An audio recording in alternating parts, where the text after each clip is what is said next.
Canal Team Télévision, la télé-vérité.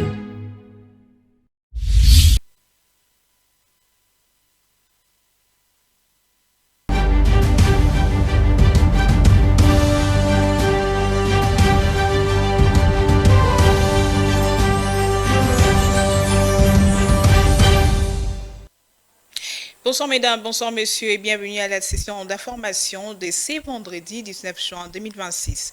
À la une de l'actualité, le renforcement de recouvrement fiscal, l'élargissement de l'assiette, la lutte contre les fuites de recettes et la valorisation de ressources nationales constituent les recommandations phares issues de journées scientifiques de Kinshasa consacrées à l'accroissement de finances publiques en République démocratique du Congo.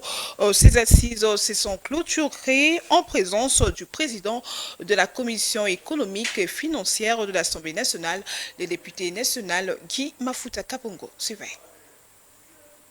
Consacrées à l'accroissement des recettes de l'État, les journées scientifiques de Kinshasa se sont clôturées sur une note de satisfaction.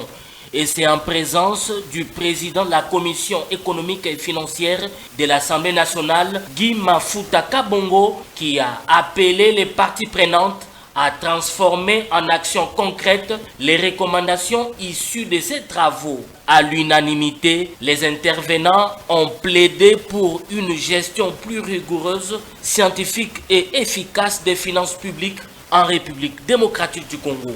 Ils ont mis en évidence les renforcements du recouvrement fiscal, l'élargissement de l'assiette, la lutte contre les fuites des recettes et la valorisation des ressources nationales. La Confédération des petites et moyennes entreprises du Congo, COPEMECO, et la Fédération nationale des artisans, petites et moyennes entreprises du Congo, FENAPEC, ont insisté sur la nécessité de structurer les secteurs des PME et mener une réforme fiscale profonde et adaptée aux réalités des opérateurs économiques.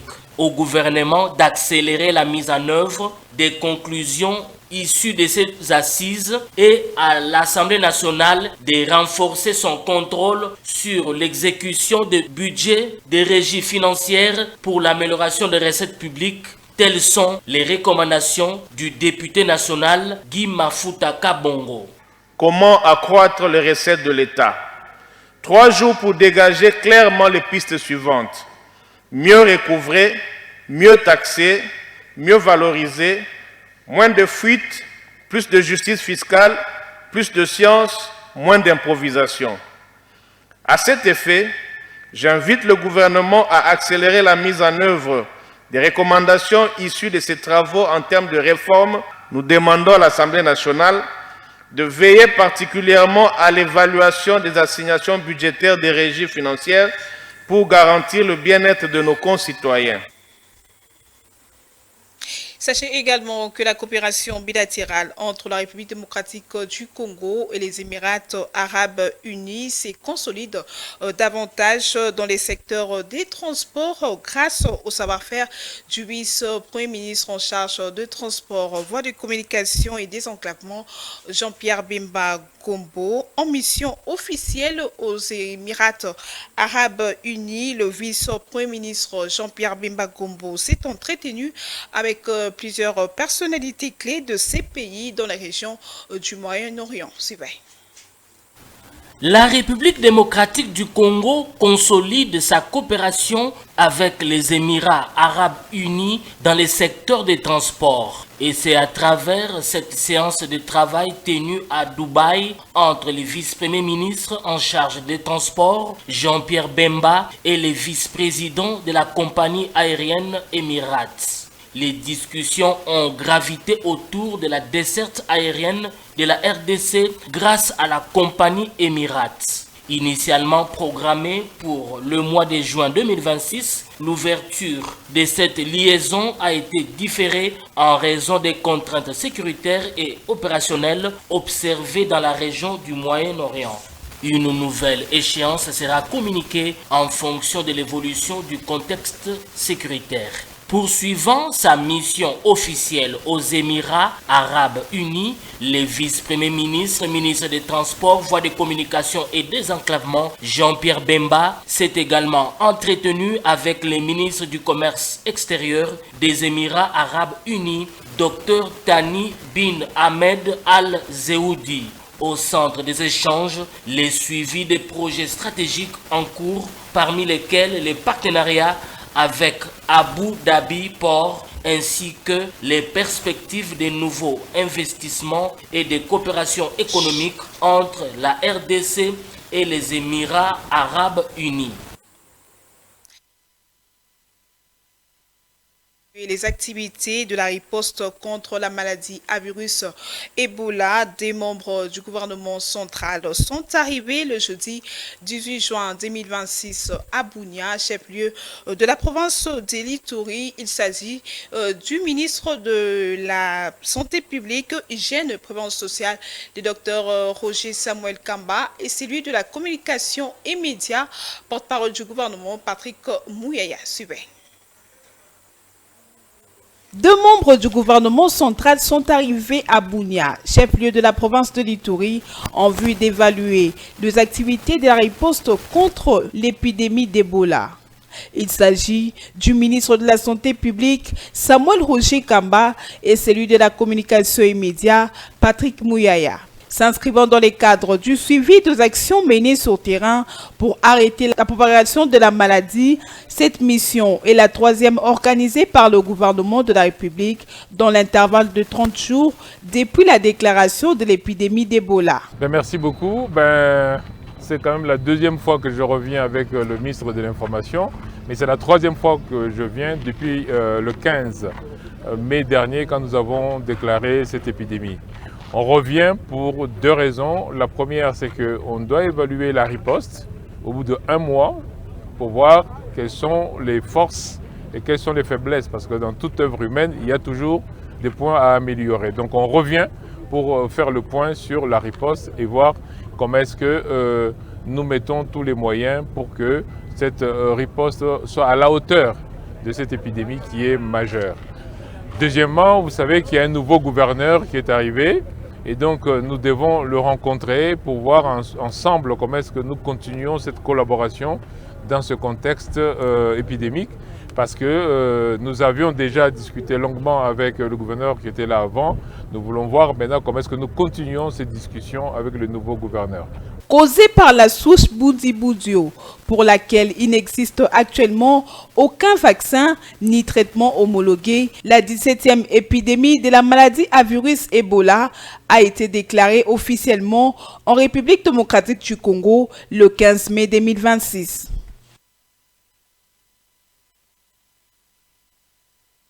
Restons toujours dans les mêmes chapitres. La riposte du gouvernement central contre la maladie à virus Ebola donne déjà de bons résultats de ceux qui sont guéris de cette épidémie à l'hôpital de référence de Rwampara dans la province de l'Ituri. Quelques personnes guéries de cette maladie ont témoigné comment ils ont été testés positifs et pris en charge par les personnels soignants. Suivez cet élément de Alanoga.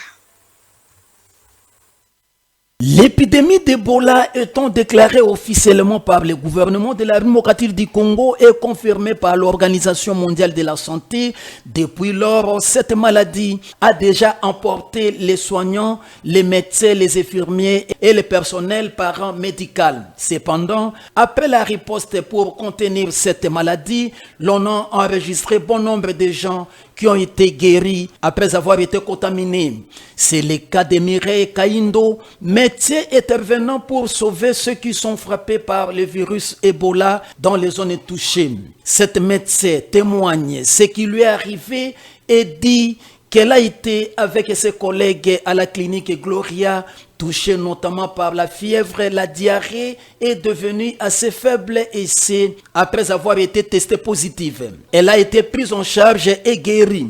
Olivier Ukeshi, un autre survivant d'Ebola qui, après être déclaré touché par l'épidémie, il a été pris en charge au point d'être guéri. André Chotras, un autre survivant d'Ebola, après un traitement, il est guéri. Ce témoignage atteste que réellement la riposte contre le virus à Ebola tient car beaucoup de victimes se sont relevées après leur prise en charge par les structures médicales dans les zones contaminées. Ces gens sont en train en même temps de sensibiliser l'opinion publique que les contaminés sont en train d'être guéris dans les mêmes registres de ceux qui sont survécus d'Ebola.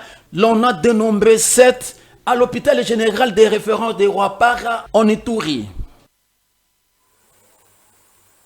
Pardon, société à présent aspirant à retrouver son lustre datant par l'assainissement de ses infrastructures, la ville province de Kinshasa ne cesse de faire face à de nombreux défis majeurs à relever liés au manque du civisme environnemental, constat fait aux différentes avenues du quartier Kassai dans la commune de Kitambo où plusieurs caniveaux sont transformés à de véritables poubelles. Jacob Osekuta et Chomin Kassiama. Ces reportages.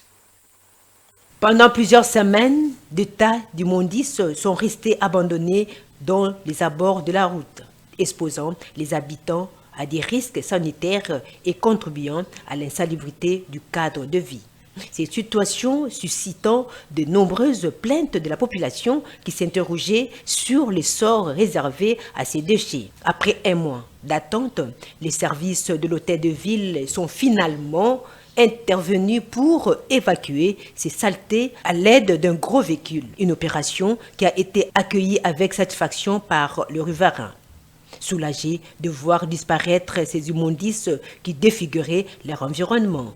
Nous, on avait des inquiétudes. Quand on travaille comme ça, on est responsable de la qualité des déchets, juste aux abords de la rigole ou du caniveau, c'est pas bien.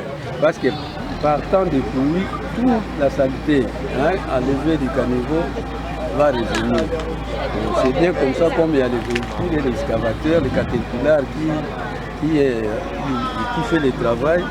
Ça, on essaie un peu de dégager, c'est bien. Mais maintenant, nous ne savons pas où est-ce qu'on est en train de déposer tout ce qu'on récolte ici comme on ne connaît pas. Hier, je suivais à la radio Top Congo, il y a quelqu'un qui habiterait qui a demandé à ce qu'on puisse leur jeter toute la saleté qu'on récolte à travers la ville. Parce qu'il y a 2 ou 3 érosions là-bas qu'il faut nécessairement enrober, enterrer. Si cette intervention mérite d'être saluée, elle rappelle également l'importance d'un système régulier de collecte et d'évacuation des déchets. Envahi par le zoo de la régie des eaux suite à un tuyau complètement endommagé vers le centre pénitentiaire et de rééducation de Kinshasa, ex-prison centrale de Makala, les avenues Luamba, Mbwala et Zola, situées respectivement dans la commune de Selimbawe et Bondalungwa, offrent à ses usagers le spectacle de désolation depuis plusieurs semaines. Ces derniers invitent les autorités compétentes au sens des responsabilités à une implication urgente. En conflit de plus, ce reportage est signé Jacob Osekuta sous les images de Chomin Kassiama.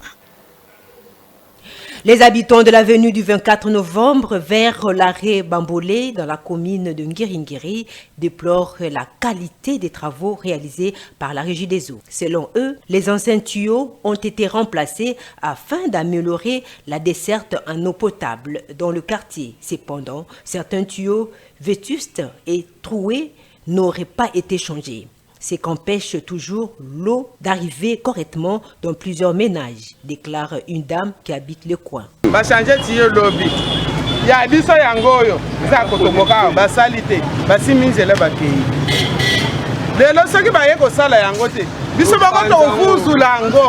Malgré les remplacements d'une partie des conduites, certains tuyaux vétustes et perforés n'ont pas été changés. Nous serons contraints de les déterrer nous-mêmes.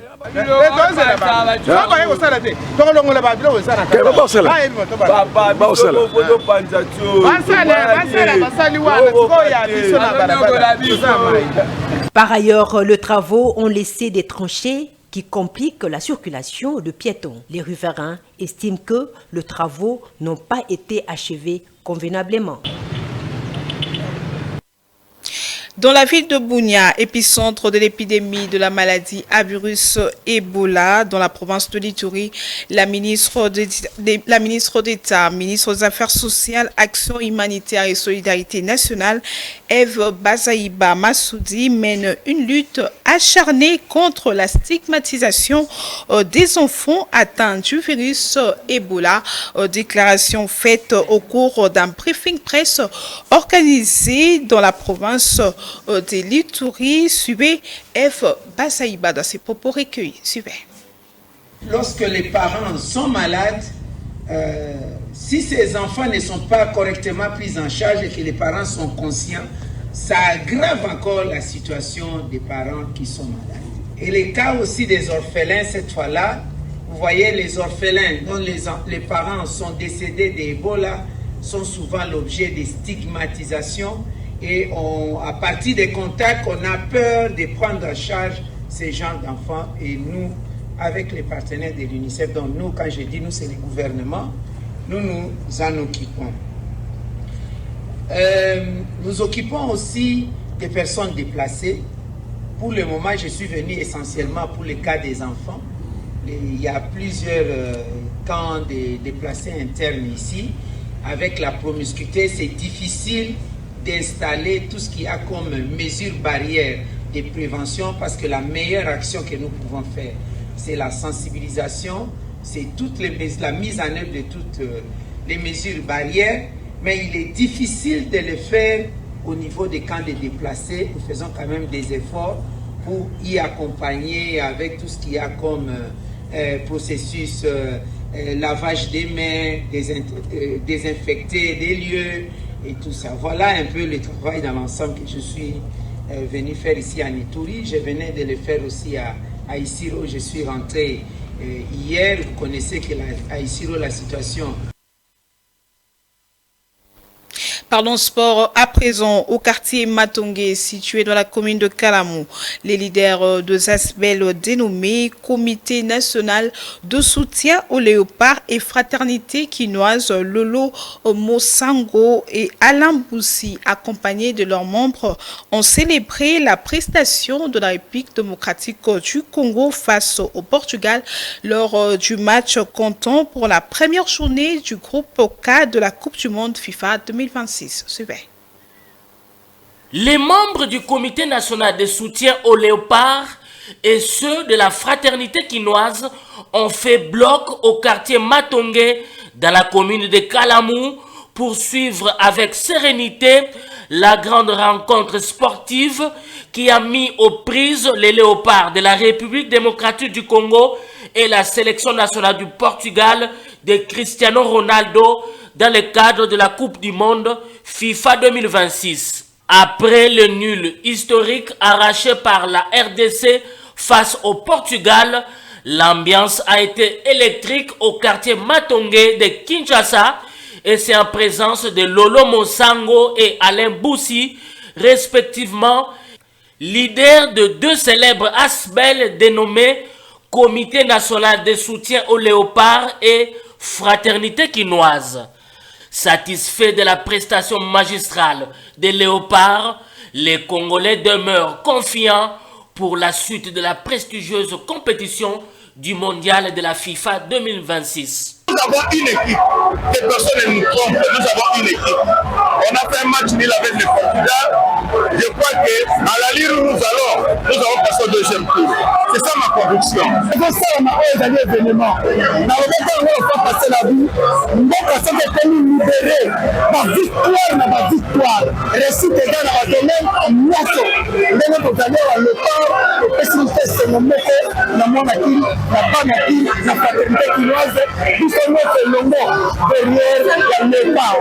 les membres de ces mouvements associatifs dirigés respectivement par Lolo Mosango et Alain Boussi n'ont pas manqué d'évoquer la portée réelle de la présence du président de la République, Félix Antoine Tshisekedi Tshilombo, dans la tribune du stadium de Houston aux États-Unis d'Amérique pour encourager les fauves congolais, partie prenante de la 23e Coupe du Monde de la FIFA.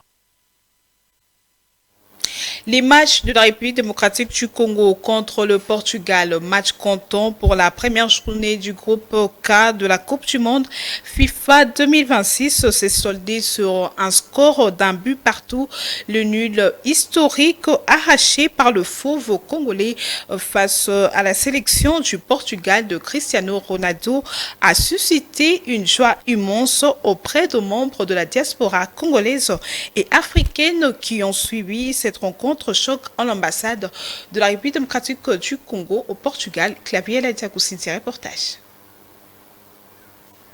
Lors du match face au Portugal dans le cadre de la première journée du groupe K de la Coupe du Monde FIFA 2026 s'est imposé comme un élément déclencheur de la mobilisation à Lisbonne qui ont été illuminés par les couleurs du drapeau de la République démocratique du Congo. Chants et scènes des liesses populaires ont électrisé les rues et villes portugaises, transformant cette journée sportive en une véritable célébration de l'unité et la fierté congolaise et africaine. L'ambassade de la République démocratique du Congo au Portugal a constitué l'épicentre de la communion fraternelle des Congolais. À l'initiative du président de la République Félix Antoine Tshisekedi Tshilombo et sous la coordination de l'ambassadrice de la RDC accréditée au Portugal, Fanny Tchala Chichuku, une réception a été organisée au profit des Congolais et autres Africains venus suivre la retransmission en direct du match choc RDC-Portugal. Un aussi pour nous, c'est la victoire. Alors nous sommes trop contents, très heureux pour le match, l'ouverture de notre match aujourd'hui, le Léopard. En tout cas, que vive le Léopard, vive notre équipe. Merci beaucoup, merci à notre équipe, à nos Léopards. Nous sommes derrière vous, nous sommes derrière notre chef de l'État. Autour d'un buffet, les supporters africains ont affiché leur solidarité à Lisbonne en vue de soutenir l'équipe nationale de la RDC qui dispute bien la Coupe du Monde de la FIFA 2026. Lors de la première journée du groupe K de la phase des finales de la Coupe du Monde FIFA 2026, les Léopards de la République démocratique du Congo ont tenu tête au Portugal de Cristiano Ronaldo en arrachant un nul historique d'un but partout. Suivez le résumé de ces matchs disputés au Stadium de Houston aux États-Unis d'Amérique avec Jacques Boussikota. Une ambiance exceptionnelle a caractérisé la soirée du mercredi 17 juin 2026 à Houston, aux États-Unis, lors de la rencontre choc de la première journée du groupe K de la Coupe du Monde de la FIFA, opposant la République démocratique du Congo au Portugal. Sous un trio arbitral qatari, après l'hymne national de deux équipes, l'arbitre central, Abdul Rama Yassine, a donné les coups d'envoi de la rencontre qui affiche la Seleção du Portugal au Léopard de la RDC. Grosse surprise matinale pour la défense congolaise qui a cédé face à la pression de l'attaque portugaise. Ouverture du score intervient à la 6e.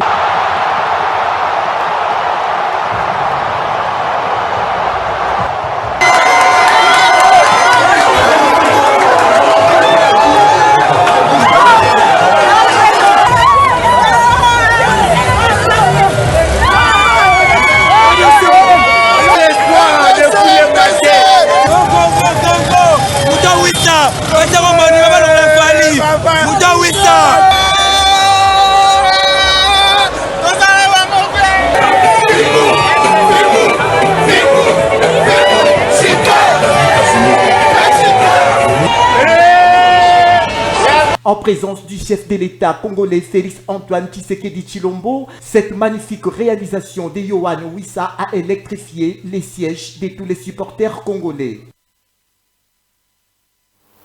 Les Léopards luttes de la République démocratique du Congo ont marqué l'histoire au championnat d'Afrique de la zone 4 qui se déroule à Brazzaville, capitale de la République du Congo. La journée inaugurale, la sélection congolaise a remporté 22 médailles, dont 17 en or et 5 En argent, cette moisson a été dédiée aux premiers sportifs du pays. Le chef de l'État, Félix-Antoine Tshisekedi Tshilombo, suivait ses reportages. 17 médailles d'or et 5 en argent, telle est la moisson des léopards de la RDC au championnat d'Afrique, zone 4 à Brazzaville, pour cette journée inaugurale. Gestes techniques, spectacles inédits, les gymnases du stade Massamba Déba a vibré ce samedi au rythme de la lutte. Et les léopards ont fait un véritable cadeau d'anniversaire aux premiers sportifs congolais avec cette prestation XXL, le jour de son anniversaire. Félix-Antoine Tshisekedi.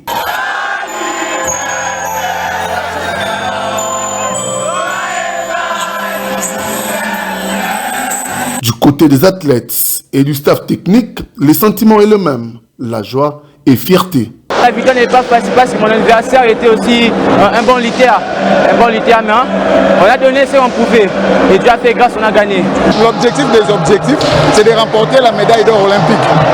Donc voilà, pas même la médaille du monde, mais la médaille olympique. C'est ça vraiment mon objectif. Avec un très bon résultat, je dois obligatoirement être satisfait.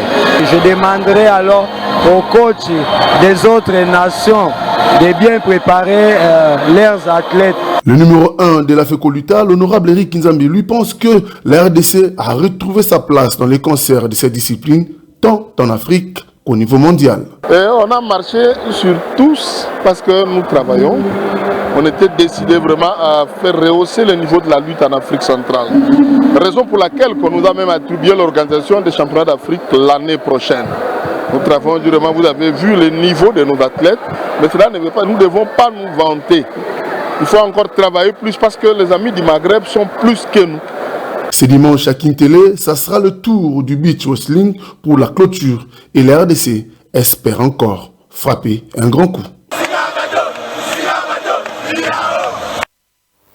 C'en est fini pour ce soir. Merci de votre attention soutenue. Dieu voulant, je vous retrouve la semaine prochaine. D'ici là, portez-vous bien. Au revoir.